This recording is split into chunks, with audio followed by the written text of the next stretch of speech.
corned beef. Ang sahog ay si Asiro. Kaso ito, tutuin muna natin ang maigi ang bawang at sibuyas. Ito mo naman yung niluluto.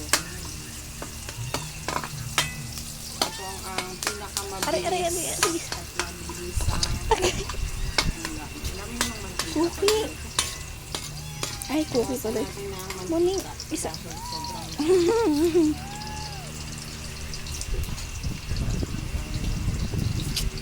Morning. Tapos, ilagay ang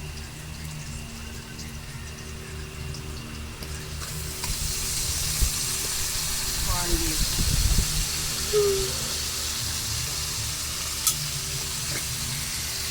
Maraming corned beef. Kasi palagi na ako nasusugat sa sarili ko. Kilos. Lagyan ng paminta. Ano bang gawin kang sasahog? Uy. Shh. Kaya mo yan. Nagsagay lang yan. Mama, bawal yan. Hindi na lang kinakain. Magic. Bitsin. Or Betchin. Alvin Moto. Baka naman. Sorry. Alis ka dyan! Kulit mo! Matansigan ka ng mantika.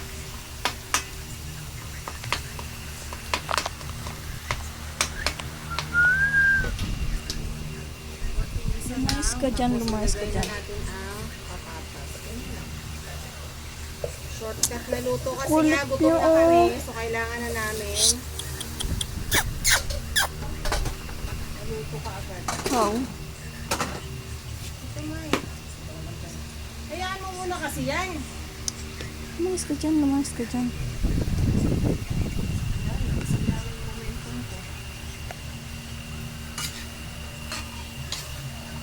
Kaya mo siya mapaso. Hanggat hindi yan nasasaktan, hindi niya malalaman ng ano.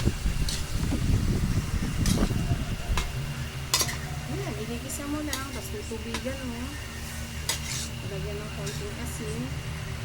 Dapat nga piniprito pa itong patatas. Pero kasi lagyan ng maraming oil.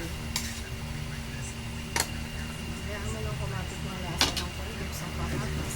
Ikaw! Gusto mo ba pinulutin ka? Hmm? Ang bango mo naman. Ang bango naman ang sisipa-sipa. Ang sisipa.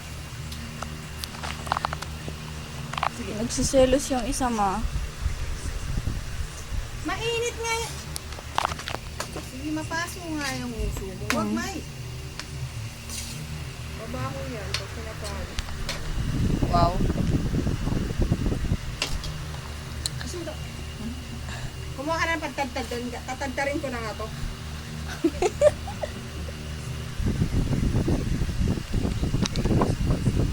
Papasok ka dyan. Anong gagawin mo?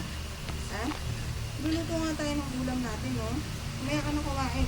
Kapag luto ka. Tinapon mo daw kasi yung gatas nila. Gatas nila. Ay, baka nauuhaw yan. Baka nauuhaw. Ah.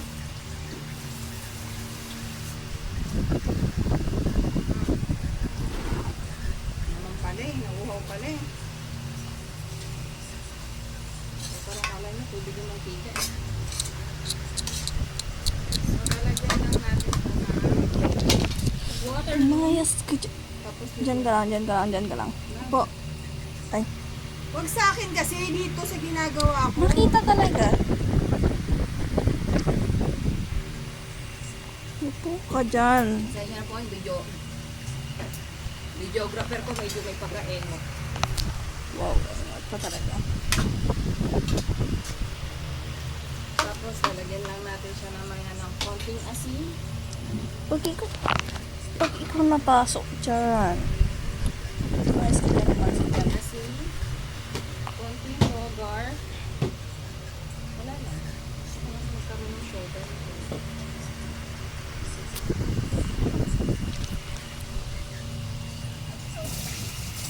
Para lang magkaroon ng kakaibang taste ang lasa. So nakapaglaba na ako, nakapagluto, nakaligo, nakapagligpit, samantalang iba dyan, plaster. Haluin lang natin ng maigi. Tapos, lalagyan na natin ng mainit na tubig. Sa pakupi. Sasapukin na kita. Ano pa talaga sa pet ko, no? Yung pet ko. So, yun lang. Bye.